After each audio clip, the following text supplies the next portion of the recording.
The door handle turned at exactly 3:17 a.m. Not fast, not violent, just enough to let him know it could. Evan sat upright in bed, frozen, watching the live hallway feed on the television. The corridor outside his room was empty. No shadows, no movement, just the hum of flickering fluorescent lights. The handle turned again, not to open the door, to test it. The room felt closer than it had before. The walls hadn't moved, but the air had, thicker, more deliberate. Like the space itself was paying attention. The rules card on the nightstand slid off the edge and hit the floor without a sound. When the handle finally stopped, Evan realized something worse than fear had settled in.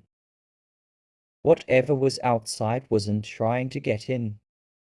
It was checking whether he was ready to stay. You're listening to CHF Cinematic Horror Files. Stories hidden in the dark. These are stories taken from the quiet corners of America, where ordinary lives drift just far enough of course to disappear. They're told slowly, without spectacle, and without easy answers. If you're drawn to stories like this, subscribe to the channel. And if anything you hear tonight reminds you of a place you stay too long, leave a comment. Some stories don't end when the door closes. They wait. Evan noticed the sign before he noticed the motel.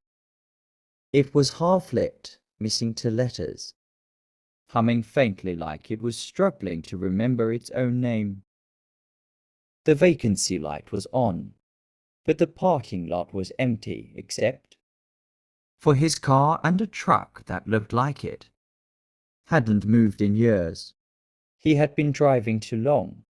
Long enough that the road stopped feeling like a way forward and started feeling like a loop. His phone had lost signal an hour ago. The GPS had frozen shortly after, insisting he make a turn that didn't exist. The motel appeared the moment he stopped looking for it.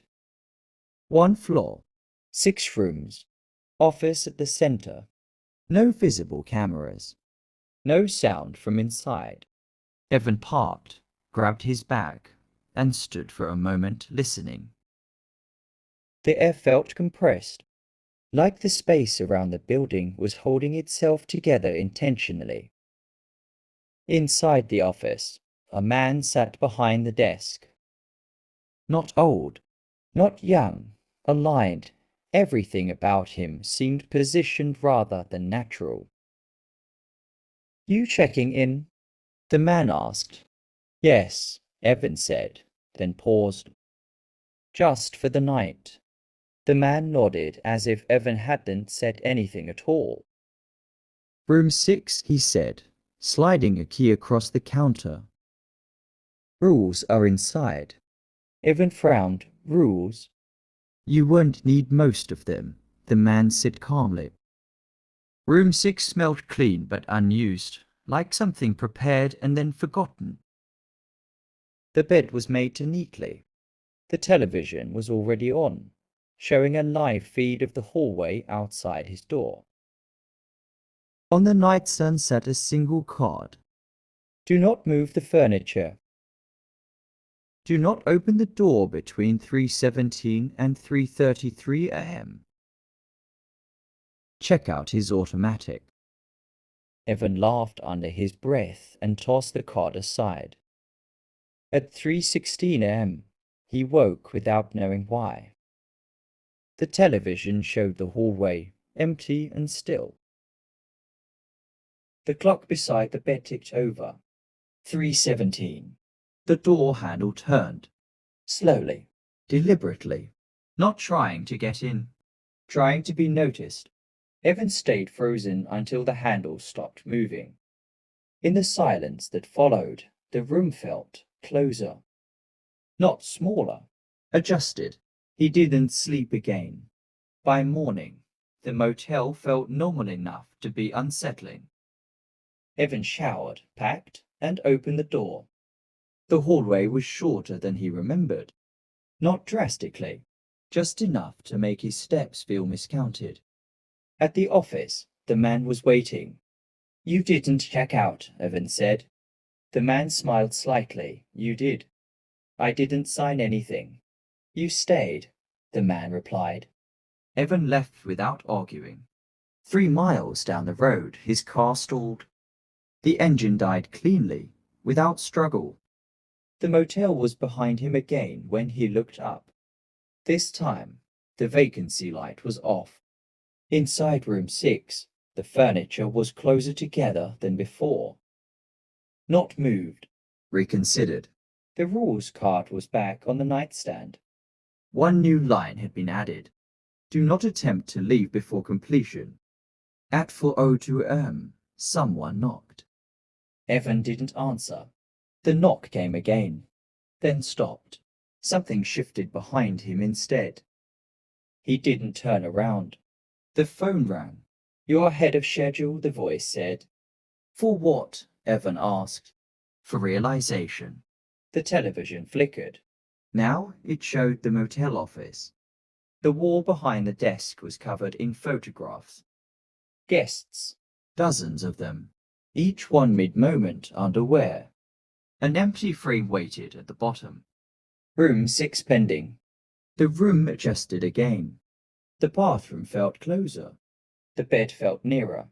At 4:47 am, Evan stepped into the hallway. The carpet outside his door was flattened, worn down as if many people had stood there waiting. The office door was open. "You broke a rule," the man said. "You said I could answer the door," Evan replied. "You could," the man agreed. "Most guests only break one." "What happens to them?" Evan asked. "They finish," the man said. "And the rest of them. Excess is inefficient." The television turned on. It showed room 6. Someone sat on the bed. Someone who looked exactly like Evan. "That's your remainder," the man said. "What you haven't decided to give up yet." A door behind the desk opened. No handle, no sign, just space waiting to be reduced. "That's checkout," the man said. Evan backed away. "What happens if I don't go through?" The man slid a new key onto the counter. It wasn't numbered. It had Evan's name on it. "Then the motel keeps refining," the man said. "Until you fit." The hallway lights went out. When they came back on, the man was gone.